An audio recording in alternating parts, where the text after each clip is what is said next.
Hey, welcome back, everybody. It's time for one of our favorite shows. It's time for This Week with Wendy. The one show, maybe the only show, to show you the future of the SoCal estate of mind. With our host, Wendy Ross, who after decades of working at real estate brokerages in Silicon Valley and elsewhere, she decided it was time to really shake things up and do something different. And that's what she did. She created Veracity Real Estate, a place where bespoke client advocacy rules at all price levels, something you just don't see in typically high market like Southern California. Through it all, she's built a company of data-driven decision makers, investment advisors who, above all else, are truth seekers. Truth be told, I can't wait to hear the truths that she's going to reveal to us today here. And I think she's got some, I think she brought her crystal ball there. I think I see it out on the table, Wendy. Good morning, Paul. Good morning. You, more than most, take a very high-level view of things. Too many of us are involved in the day-to-day transactions. Market's up, the market's down. Sales are falling, the sales are rising. And we're obsessed in the immediate.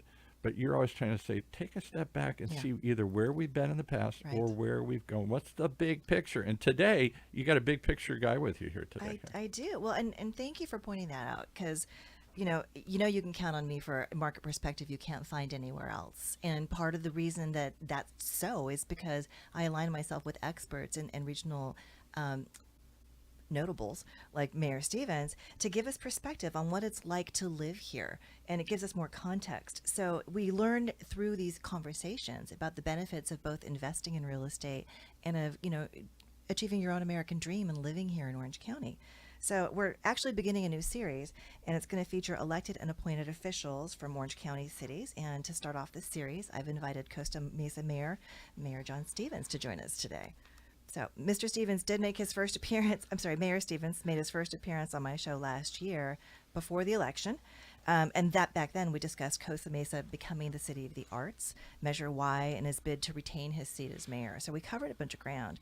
And of course he did, and we congratulate Mayor Stephens on his successful campaign. He was originally elected to the city council in 2016, collecting the second highest number of votes in the field of 7 candidates. So he took his first helm as mayor after the city council directly appointed him in 2021 to replace the former mayor, Katrina Foley, and her seat was vacated when she was elected to the County Board of Supervisors to serve the 2nd District. So there's a bit of a shuffling going on. And then, of course, Costa Mesa decided that they loved him and they elected him officially in 2022, and we couldn't be happier about that. So today we're going to revisit the progress on the things we talked about last year, and that includes an update on Measure K and more. And after all that preamble, thank you for being here. Oh, it's great to be here. It's great to see you. I love that you and Paul and everybody. It's a wonderful show. I know, our little gang here, our little gang in the studio. We're happy that you're back. I know. Well, before we dial into the updates and what's going on in your city and your city council and all of that, I'm just going to take a couple minutes to talk about what happened this week in Orange County real estate. Okay. So as of yesterday, we had 2,550 active listings, and that's interesting because it's down 3% from the week prior. I expected it to go up, as did all of us, but there was a surge of escrows. Now we have 1,120 homes in escrow for the county, and so far month to date, we've sold 993. The median price ticked up week over week from $930 up to $935, so that's moving in a different direction than people have been prognosticating. And because we had this surge of escrows, the time it would now take to sell all of the active listings on the market shrank by 30%. Now we're looking at 68 days instead of 93. So week over week, things will change and they'll wobble and they'll adjust. But generally speaking, most of us had expected that for the first quarter of this year, and certainly the first month or two of this year, that we would have lagging sales, apathetic buyer interest, that we would have rising inventory, and hence we would have softening of the median price. And that's actually not at all what's happening. So we also showed that we still had a 98% sold price per list price ratio. So even though the median price has inched up a little bit, sellers apparently are not being overzealous with their asking price because they're getting nearly what they're asking for. So what does all this mean? What this all means is I may have been very, very wrong when I did my prediction for what was going to happen this year. I may have to eat a little crow. It may heat up actually in the first quarter of the year rather than spring. So my advice to everyone is you might want to get out there. If you're selling a house, you might want to get out there now while you don't have competition, because that is driving the prices up over asking price. And if you're a buyer, you might want to get out there now because it's only going to get worse.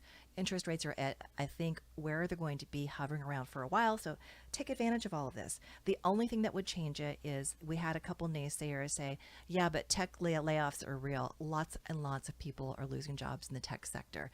Okay, fine. I did the math. We would need 20,000 layoffs to happen in Orange County, and for probably 1 and 2 of them are going to own a house, or there's usually 2 people in a house, and we would have another 10,000 homes come on the market. We can absorb that. That wouldn't hurt our prices. So people, listen to me, don't listen to them. So that's all I have to say about that. So back to the fun stuff, because each week I ask a notable name to join me and talk about what's going on and analyze the SoCal real estate market, so you understand what's going on. And as you already know, I have my own point of view, and so does Mayor John Stephens. So I am delighted to have you here. Thank you. It's great to be here. That was very interesting with the Was it? statistics. I love it. I'm a data fiend. Yeah. What about it was it you thought was interesting? Well, we're actually thinking about downsizing. So I just turned 60, and all of my kids are adults, and we have a 2-bedroom house. Yeah. And, way more house than we need. Yeah. And I'm a big believer as the mayor that we should have affordable living for people at every stage of their life in Costa Mesa. And it's interesting because we're going through another stage of our lives. And that's what I think we sometimes forget, is that living human beings evolve.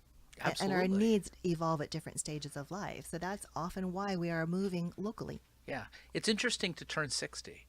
I'll bet. Because you realize that by the time you're 70, your life will be most likely quite different.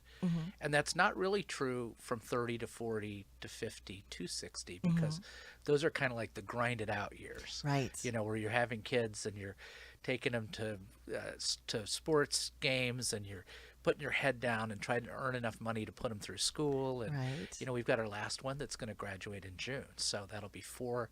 Yeah, it's what I call a 4x4. Four kids all through college in 4 years. That's impressive. Yeah, That's a life achievement right there for you. Something to brag about. It absolutely is. And it's funny because, looking at 70 and 80, as we get older, it starts to really come up, and it looms in front of you, because I'm not far behind you. Right. I'm 57. So, Yeah. we really have to think practically about what are my housing needs going to be? And do I want to figure that out now?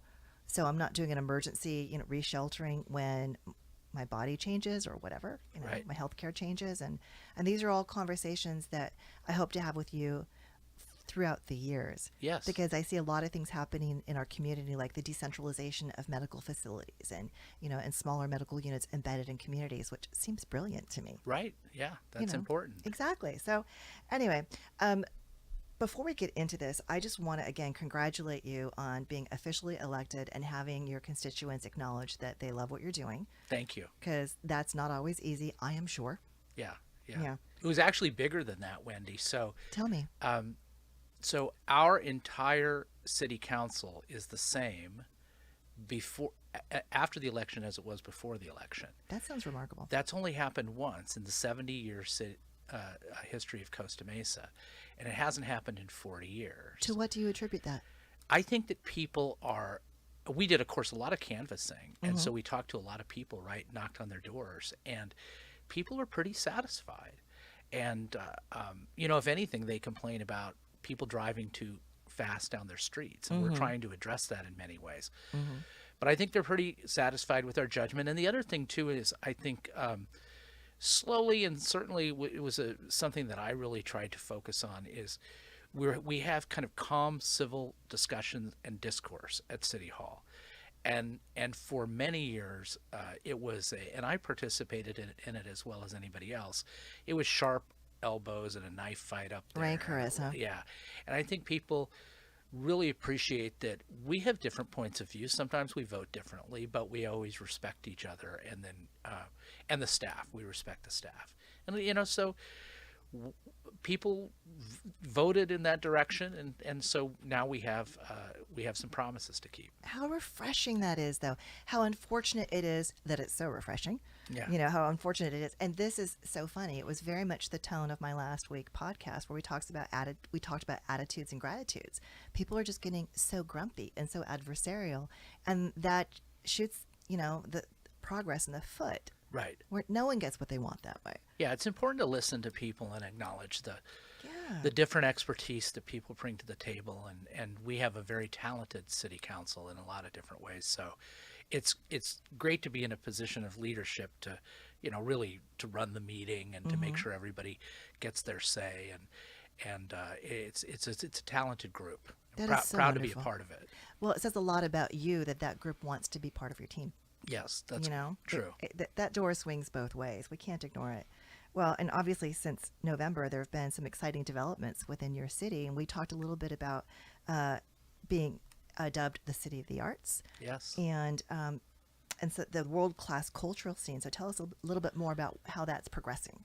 Well, it's great. I mean, so I can't remember. I think it was just before ACMA opened that I went on before. And so ACMA Orange County Museum of Art opened in the South Coast metro area. It's right by Segerstrom Concert Hall.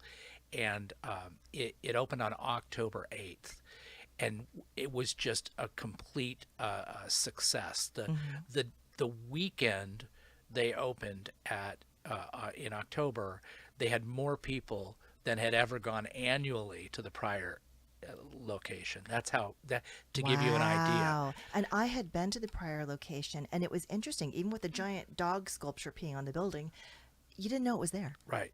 Oh, you can't miss it now. No. Oh, and the architecture is just beautiful, and it's free for 10 years. Yeah, that endowment's impressive. Yeah, and now what's happening, you talk about the City of the Arts, is we're starting to collaborate with ACMA, the Orange County Museum of Art, and so we're doing a thing, and I wish I could tell you the date of it. It's called an art crawl throughout the city of Costa Mesa, and gosh, I should have brought the date, but if anybody at City Hall is listening to this, text me the date. Yeah. So the art crawl is going to take people on a shuttle to different places within Costa Mesa that have public art and private art. There's a lot of studios, especially on the west side of Costa Mesa, and then it's going to end at ACMA. You could see ACMA. That's fantastic. And there's a lot of there's a bar and a restaurant in there. You can go there before plays or performances, and it just adds to the different options that you have there in South Coast Metro, which is it's spectacular. At that time, we were talking off air about exactly. Not, you know what I'm thinking. not the late night stuff yet, so Right? we got to work on that. I guess for those of you who are listening, I was voicing my annoyance, having come from a fairly urban environment before living here, that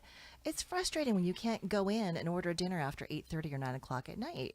It's kind of maddening. So I'm delighted to see that we're growing up as a city, as a county, and perhaps moving past that doldrum. Right. Well, and even bars. I mean, bars, to get a bar that's open. We meet on the second and the fourth Tuesday. The city council meets, and from time to time we do what's called team building. I call it team building, which is go out drinking after the meeting. Yeah. And to find a place that's open is difficult. It's crazy. And I Yeah. understand that the pandemic affected all of it. I get that. And I understand it was very difficult to get staff, which was often what we were told. It's like, we can't stay open because we just don't have servers for you. But come on, people. Yeah. Yeah. Come on. I can't believe there aren't servers who want to work late night and make more tips off of us. They do, right? So listen in, sign up, petition for longer working hours, and we'll come frequent your establishments. Yeah. Well, I mean, there's a lot of things that are changing in the city of Costa Mesa. We have Anduril coming in. Anduril is an interesting place. It's a defense contractor with Silicon Valley management style. So if you go in there, you'll see people cruising around in shorts and hoverboards and all kinds of stuff. But they are literally making life-saving technology for our military primarily, and also at the border. It's a lot of drones. It's surveillance. Anduril products are all over the Ukraine, for example. and they just got $1 billion contract with the United States government. Wow. And And that's in the city of Costa Mesa. it's in the city of Costa Mesa at the place that is the press, was the Right. press building.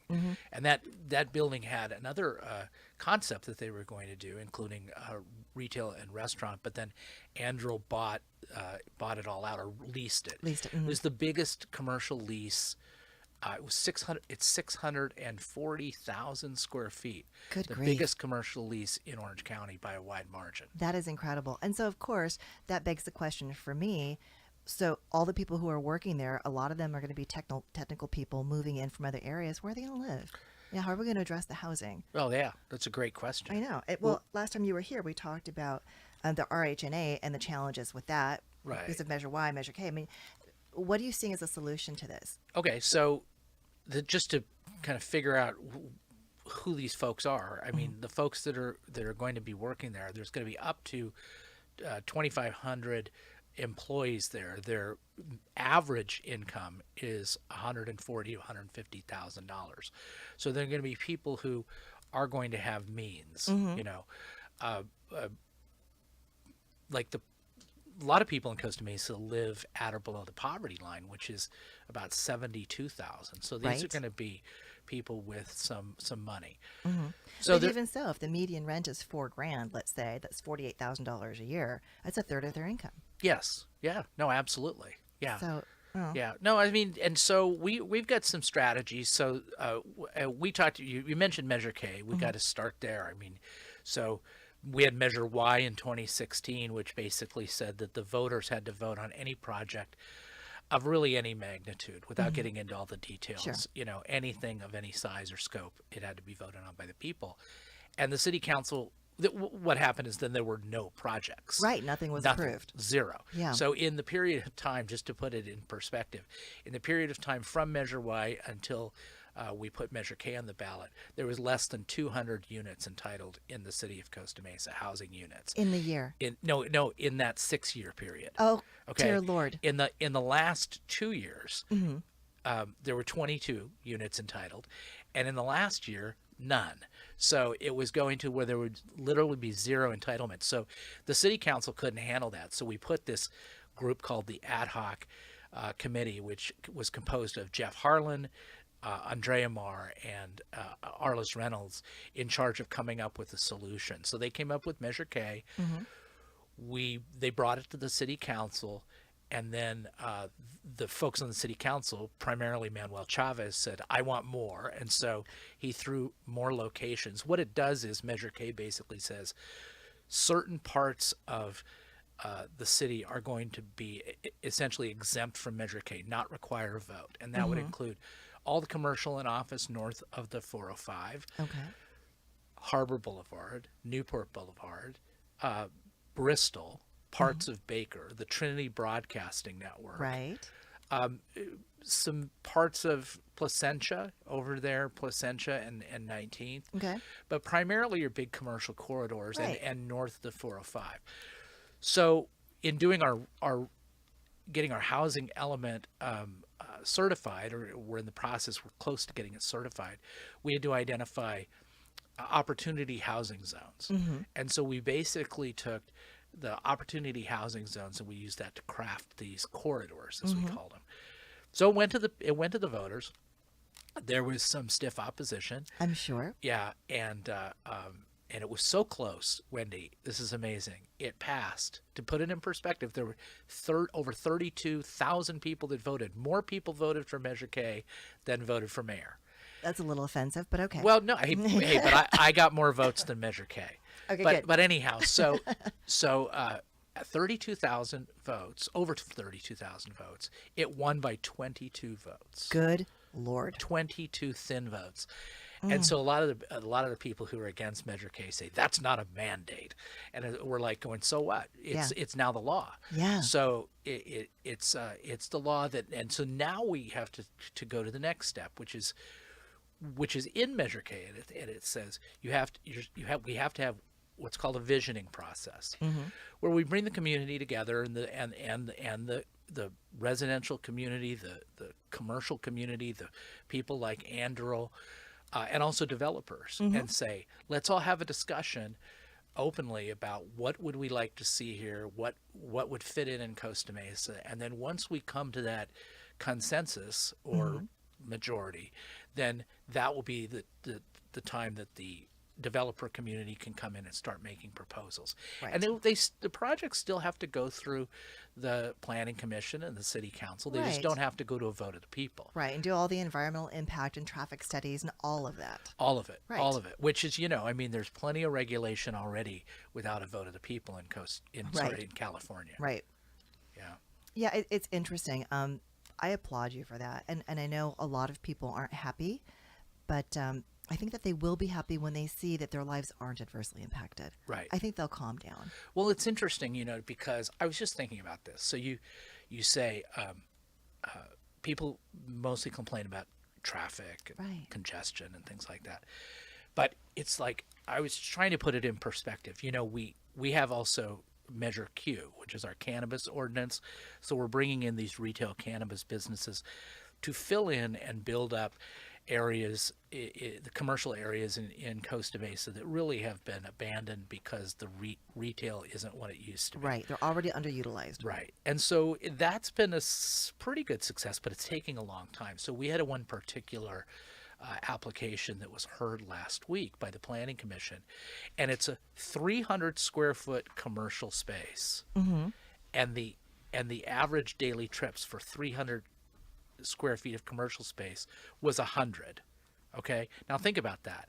Think about 300 square feet of residential space. You're not getting 100 trips. No. So when we talk about the amount of trips that you see for residential relative to commercial, it's much lower. Thank you for saying that. Nevertheless, you get more pushback from the community by building residential Right. than commercial. Measure Q, by contrast to Measure K, passed 65%, 35%. Now that may be a function of people wanting to have cannabis in their community. Right.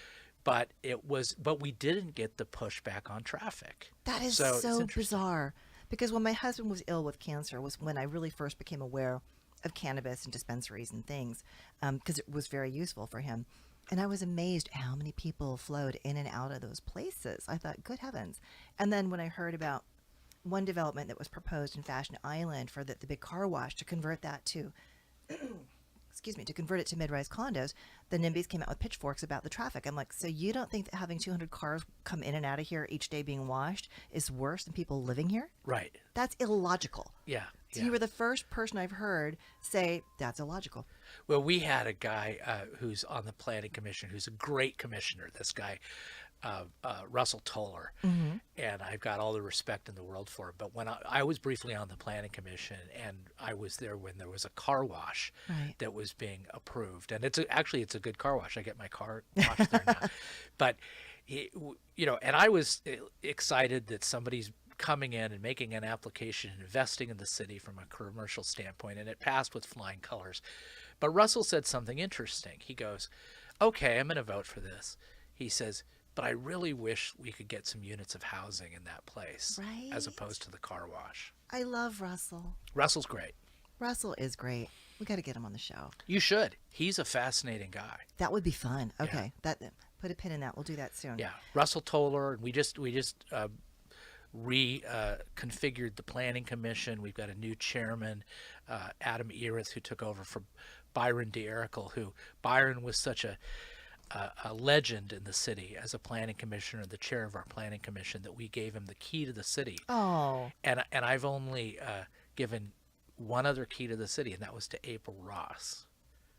You know, the volleyball player. Oh, yes. How could you not know April? I thought you were related to April Ross. No, I got the name through marriage. Okay.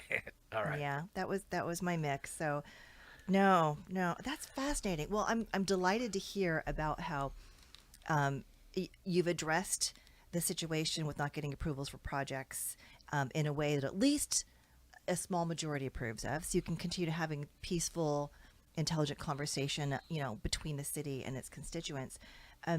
But above and beyond that, we were talking off air about something I thought was really fascinating, because people often don't understand where the Costa Mesa city boundary lies. And it's right there by South Coast Plaza. I mean, Right. Sunflower is, for a great length of it, a boundary line. So everything that's on the north side of Sunflower is actually Santa Ana, but it's all part of the South Coast Metro, and it bleeds into what serves your community. So Right. can you talk to me a little bit about what you're seeing in that South Coast Metro area? Well, sure. I spend half my waking life or more in that area because There you go. my office is on Anton, and I've worked there most of my life, as a lawyer.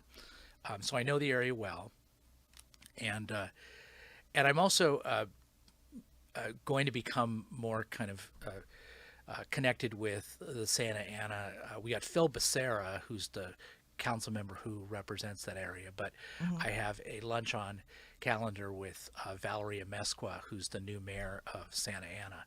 So Santa Ana and Costa Mesa, especially in that South Coast Metro area, are really connected. And so what's happening is there's going to be a lot of development there in the future. But the one that's come out and has been very specific about what they have in mind is this development by a company called Related, which is one of the largest developers in the nation. And so right there, where Red Robin is and where the Toys R Us was and Hans, ice cream is from Sunflower to MacArthur on Bristol is going to be a major new development. The plan is to have 3,750 residential units, to have a hotel, to have 350,000 square feet of commercial, including a grocery store, so a real village. Then they have a concept for like a piazza there, I love it. and a park. They're going to call it Bristol Central Park. I love it. In that area. Now that area hasn't changed at all. It's been frozen in time. It has. Like Back to the Future since 1972. So it's been exactly the way it is for 50 years, and it's going to change. Other pieces of the puzzle in that area are going to move too. I don't know as much about those, but like Segerstrom owns the property on the Santa Ana side to the I guess it would be the west. Okay, so they've got plans. They also have plans in the Costa Mesa side for the Sears Center and across the street, with that grassy area on the corner of Town Center and Bristol. Right. So there's going to be, over time, I mean, this is a project that's going to go on for 10 or 12 years.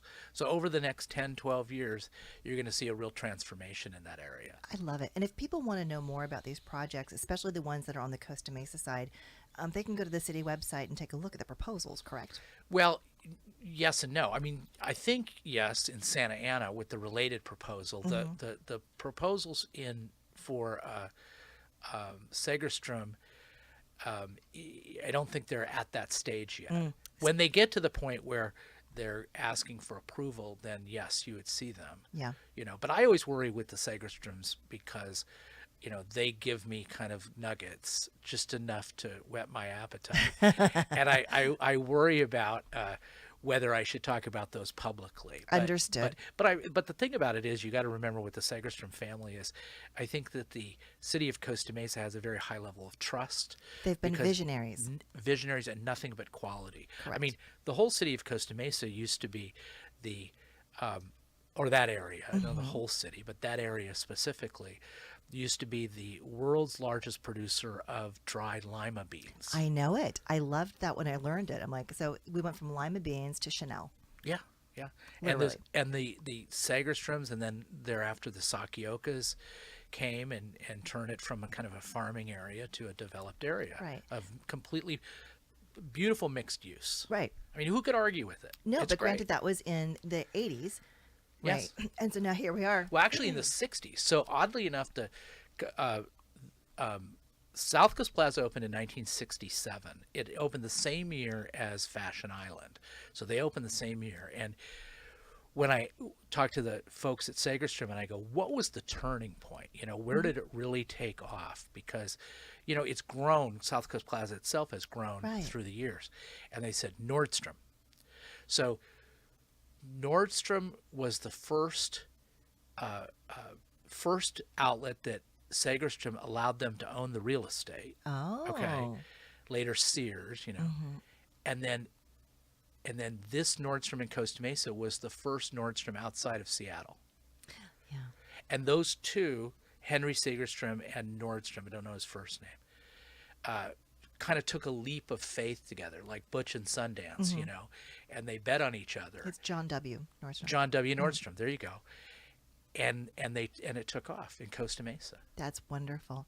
Well, here we are 50 some odd years later, and our world has changed. Technology has changed the way we live and commute to work and the way we shop and all of that. So I'm excited to see how they choose to adapt to this brave new world. Yes. And I've heard, like you said, hubbubs in conversation, but I haven't seen anything concrete. So Yeah. have to just wait for that. And it's not only that. I mean, we have, the Avenue of the Arts property, where Silver Trumpet is? Yes. That's going to be, at some point in time, torn down and built up to be a 4-star hotel. Similar, the owner of Avenue of the Arts is also the owner of the Westin in Anaheim. If you've ever been there, it's absolutely primo. It is nice. And all the other thing, too, the jobs, oh, my goodness. All of that was union work. Mm-hmm. And you go in there and you see, and you could just tell the quality of that. And there was pride, and there were true teams, and they were being well compensated. And see, all of that in that corridor there makes a great argument for approving the housing in that space you were telling me about that's related is, right. Pitching, if you will. Sure. Yeah. And So- and so some of the other little places that we have where the it's not little that we've got where the hive is, where the Chargers are now. Yes. That was identified as an opportunity spot for housing. We've got One Metro West. We can't forget about them. They're moving forward and they're fully entitled. Wonderful. Yeah. So what is going to happen with the Chargers? I mean, now that the arena is built, are they going to move, or are they going to keep some headquarters here in Costa Mesa? So they're going to move. Okay. So we did a deal with them back in 2017, and it was a 10-year deal. Okay. And so they're here through next training camp, and their expectations are going to move in 2024. Okay. It's possible things could get delayed, and they could be here another year, and they're welcome. It's wonderful to have the Chargers. But then eventually, and we knew this was going to happen, that eventually they're going to move to, I think it's El Segundo. I'm not sure. I don't think it's Englewood, but, in that area around SoFi. Yes. So, God bless them. It's been wonderful. It's been a wonderful relationship. I just wish they wouldn't have lost that game in the wild card. I don't even want to talk about it. Oh, God. My Niners lost. The Yeah. Chargers lost. Yeah, yeah. I'm bereft. Who do you like in the Super Bowl? Do you care? I don't care. Yeah. Do you? I don't know. I guess I've got a really good law school friend who's a rabid Eagles fan, so it's hard for me not to root for the Eagles. All right, fair enough. Yeah, I look good in their colors. Maybe. Yeah. I just can't get excited about it. And this is, I know. Rihanna, we can get excited about Rihanna. Yes, halftime we show. can. Yeah. She's the best. Oh my goodness. All right, I've got a few more questions, but why don't we just take a quick minute, Paul, and thank our sponsor? Let's do it. Well, as we always say, you surround yourself with some quality people, and one of them is certainly our sponsor, Ford and DiUlio. They're an Orange County-based boutique litigation firm with experienced attorneys from the big law firms. So you get a little bit of both. You get that big law experience and that small personalized attention that they specialize in, where they're rewarded for being efficient and effective, and where they engage in the relentless pursuit of their clients' goals, whether in litigation, mediation, or trial. One place to go, one place to know, FordDiulio.com, FordDiulio, FordDiulio.com. Fascinated listening to you guys look into the future here.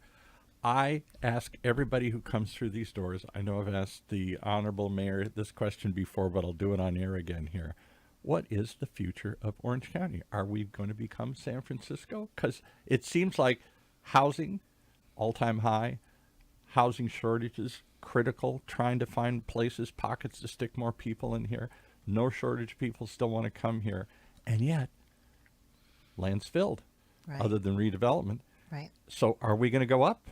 And will the county, particularly the older residents, maybe me, accept this vision, this reshaping? We were promised picket fences and endless suburbs. That's what this county was built on. We were the the extension, the far off extension of LA. Are then you we sure became you were our own. promised, or you just expected it? I think that's what we came here for. I'll tell you a funny story, and then I'll let the mayor answer the question here. So I came in the early 90s. That's when I moved to Orange County, and I'd been an entertainment publicist. I lived up off of Sunset. I loved that whole world, and then I got married. And suddenly you're thinking about raising kids, and I'm thinking the craziness and the congestion and everything on top of each other. And we took a trip down to Orange County, and we said, wow, look at this. It all looks the same, and it's all spread out and everything. I had that same discussion 5 years earlier when I was single, and I drove down to Mission Viejo for some reason. I said, yuck, who would live here? It all looks the same. And suddenly my life changed, and Now my you sound view like changed. me. Yeah, and all of a sudden I saw it differently. Will we see it differently? What do you think, Mr. Mayor? Okay. Well, before I answer your question, and I will answer your question, Paul, I just want to say Ford DiLeo is a Costa Mesa law firm. Oh, there you go. And Brendan Ford has got a beautiful voice, and he frequently sings the national anthem for us. He really important does have a stuff. beautiful voice. I've heard him sing he's at an the operatic Center tenor. Club. Yeah. My Yes. goodness, he's got a great Good voice. Irish tenor. Anyway, so I do remember your question. So, okay. I hope I don't have. I hope I have enough time for this, but I'll try to keep You it. do. I'll try to keep it brief. So it's interesting when we were doing Measure K, I looked into this and I said, how do we get? Where did suburbs come from? Right. Right. I mean, we didn't always have these suburbs. Nope. And it's interesting because it talks about Orange County and Costa Mesa in particular. So there were really no suburbs before World War II, except for suburbs were like really rich places, like Brookline, Massachusetts, Connecticut, things like that, where really expensive houses were. But we didn't have this concept of tract housing. Right. So after World War II, people came back and they needed to solve a couple of problems. One is we needed homes for the veterans, and we also needed to put them to work, and we needed to utilize this machinery, this manufacturing infrastructure that had been created for the war effort. Right. So the GI Bill came in, very low interest rates, and then a guy named Levitt, you've heard of Levittown, he in Long Island, he created a great way to mass produce homes, which is still being used today. He was like the Henry Ford of home building. And so it created financial ability to, and his homes were, average home was $7,200. No, 5% interest, no money down. So that allowed more people to go from renting, which is what most people living in an urban environment were renting. Right. They would have to put 65% down to buy a house, which was not feasible. attainable, or they were rural. So in after the World War II, these suburbs start to pop up. And if you think about it in terms of Orange County, most of the 34 Orange County cities, including Costa Mesa, were incorporated after World War II. Right. Right. People started to flood to Costa Mesa in particular because we had the Santa Ana Air Base. I was just going to say that you had Yeah. the air base. Most people aren't aware of it. Right. Where the fairground is now. Fairgrounds, Orange Coast College, Vanguard University, that was 900 acres. And there were many thousands of soldiers who went through there, and then they came back. Including my late father, who was discharged from the Air Force through that base. And so when they come back home. Right. They came back to a place with a beautiful climate, with plenty of open space, with the money that they could buy a house, with new technology for building houses. And then President Eisenhower at the time decided, in order to do that and also to create some public works jobs, we'll create an interstate interstate travel system. The freeway. Yes. Right. The first freeway was the freeway right by my house. The Pasadena Freeway also was called the Arroyo Parkway. And now, of course, after World War II, it went crazy.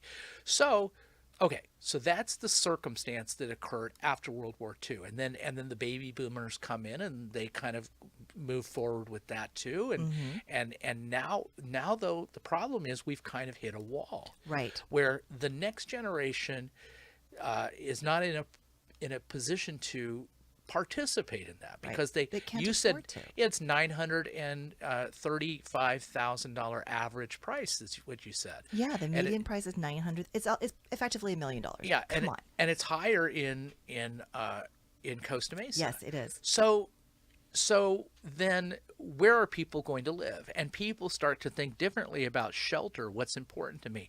Also, you think about people's view about climate change. They don't want a house with a lawn in the front and a lawn in the back that takes up a lot Trust me, it's a lot. of real estate.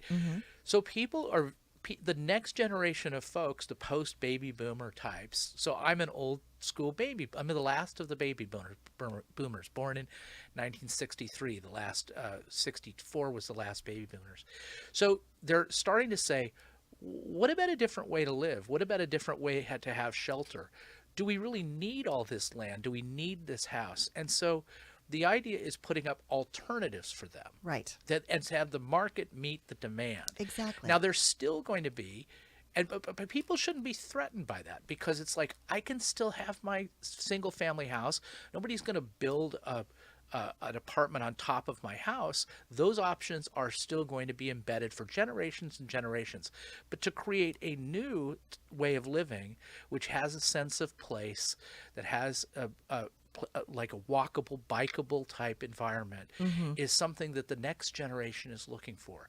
And we as public servants and politicians, we look at that and we try to facilitate it.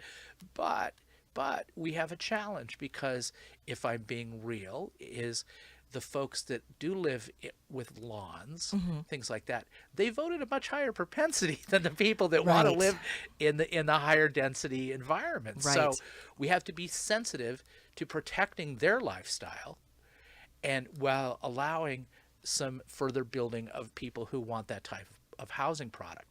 So you try to strike the balance, and we try to do it with Measure K, and it's going to be an ongoing thing that's going to take the next couple of decades to Right. work its way Because out. people fear what they don't know or understand. And I have to chuckle because my own house has an ADU behind it, and it was there before I bought it. That was part of the reason that I bought it. If you drove by my house, you would never know. You don't Right. see it. We have 2 households living in my house. We don't have a single car on the street. Right. We have adequate parking. It can be done. Sure. It Yeah. can be done. We're really trying to encourage ADUs in Costa Mesa, and we have some beautiful product that's been built. Even former mayor and now the supervisor, Katrina Foley, has her grandmother and her mother in an ADU.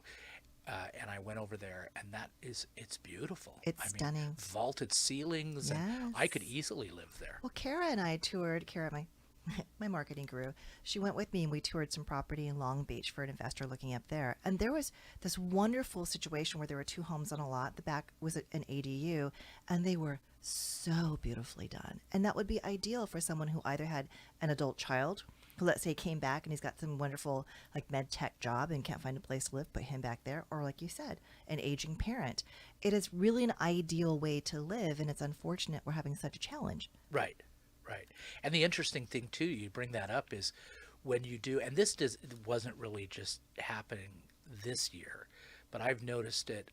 The first time I ran was in 2012, and I've either run or supported candidates and canvassed the neighborhood every 2 years ever since then. And one thing you see in Costa Mesa when you walk is how many different types of living arrangements we have, and how really the minority, by a pretty high margin, is what you would consider that traditional family of the husband and the wife and the kids. Right. You see a lot of people that are not related who are living together. You see a lot of multi-generational, not just the husband and wife, the parents and the kids, but grandparents coming in, older children. And you see this because you get all the data. Right. You know who you're walking up to. Okay, this is Wendy. She's this age. We know the age. We know everything. Not everything, but we know the basics. You know enough. Yeah, I you mean, know but- enough. You know who you're walking up to. But what's interesting too is that many of my clients who have chosen to live in Eastside Costa Mesa also have a lot of help with their children. So they have nannies, they have cooks, they have a lot of support people that they hire that are commuting in and out.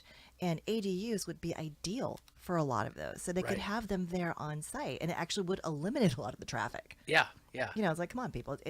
But again, to your point, that's why most of the homes that are being built now or rebuilt now to a great degree all have a ground floor ensuite bedroom. So that as somebody ages, they don't have to go upstairs to go to bed, you know, Right. because we are seeing multiple generations in homes, which is a lovely thing. I Yeah. enjoy that. It's a shift in the culture. Yes. Is what it is. And it's a generational shift in the culture, and we just have to be open to it, and you know, just open to the different changes that we have. Change can be good. Change can be good. I mean, what did Ford say? You could have my car in any color you want as long as it's black. You Yeah. know? Well, and now nobody would stand for that. Of course, we have Right. cars in all kinds of different colors, and now they're electric and they're driving themselves and whatnot. It's like, you know, change is good. Oh my goodness! And just think about with all the like we've got these phones in front of us.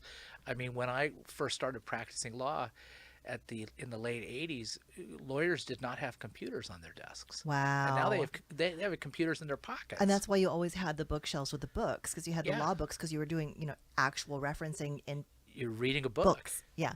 You know, Yeah. and it's funny. I'm glad you mentioned that. So I think our listeners need to understand that not only are you an elected official now, but you have been an attorney, a litigator in this community with your career starting back in 1989. Right. And I love that you and I both support Veterans Legal Institute. Oh, yes. And that they honored you as your firm as Lawyers of the Year in 2019 Yes. because you are so passionate about your community. Yeah, yeah. That was primarily because of our efforts to address homelessness and veterans, homelessness in particular, and not just me, but my partner Todd Friedland, Yes. who has done a lot in that area. He was the, at the time, just before that, he was the president of the Orange County Bar Association, and moved forward with a homeless task force that focused on veterans.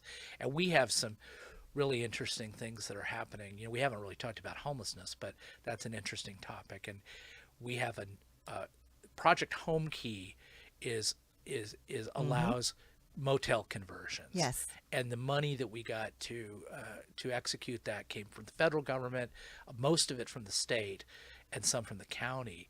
No city money went in, but also a lot of private investor money as well. And so right on Newport Boulevard, the Motel 6 is being converted in a home key project. And that's going to be a mix of veteran housing, single room occupancy, and senior housing, 88 units. They were doing another project with Jamboree Housing down at the senior center. That's 60 units of senior housing.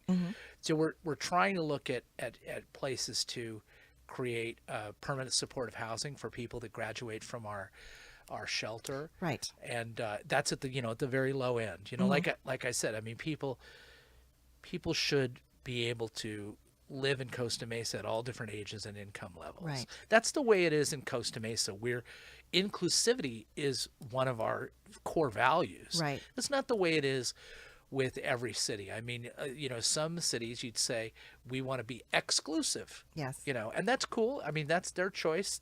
That's their choice. We say we want to be inclusive, and you're we got finding- we got reelected. And so you're finding creative ways to do it. Yeah. And you and I started speaking offline about this, and it's, again, a topic for a whole nother conversation about homelessness, that housing does solve homelessness.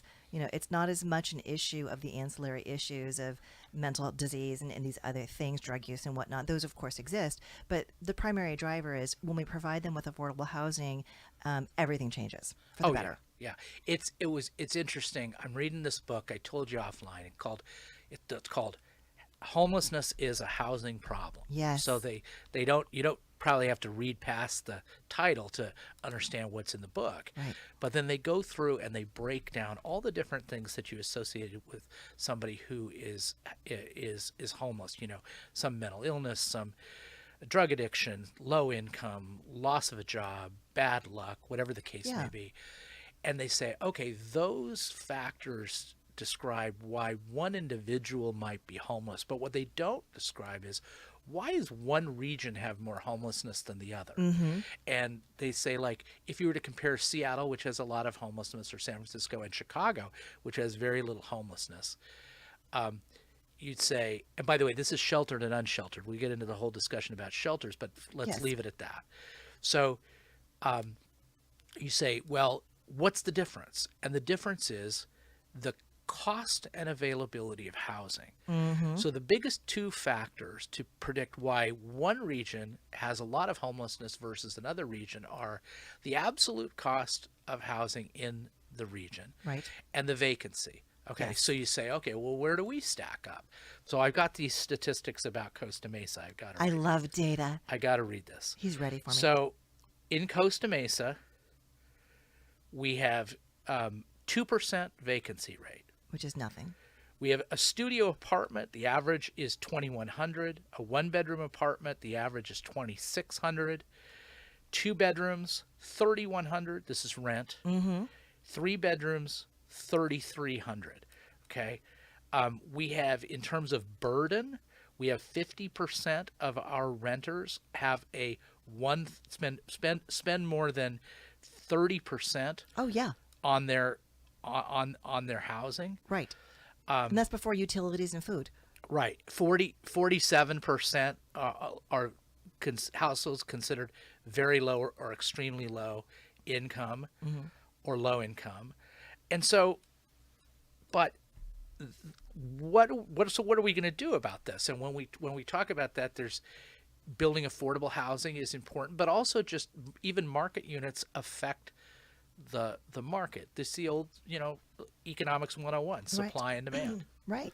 When you have a vacancy rate of 2% and you have those Right. average rates of rent, they're connected. They are, because there's so much demand, they can ask a higher price, and Exactly. they're getting away with it. And then we really have to have a housing conversation next time. Oh, yeah. Just all about this, because statewide rent control, plays into this to a degree. All right, but for now, we're just going to have to wrap it up and Oh, bummer. have you back again. Yes. There's Darn always it. more to talk about. There's always more, and I love speaking with you. So again, thank you so much for being here. So please follow me, Wendy Ross, on LinkedIn. You can listen to this podcast wherever you like to listen to podcasts, or Instagram. I am The Real Wendy Ross. Have a great week.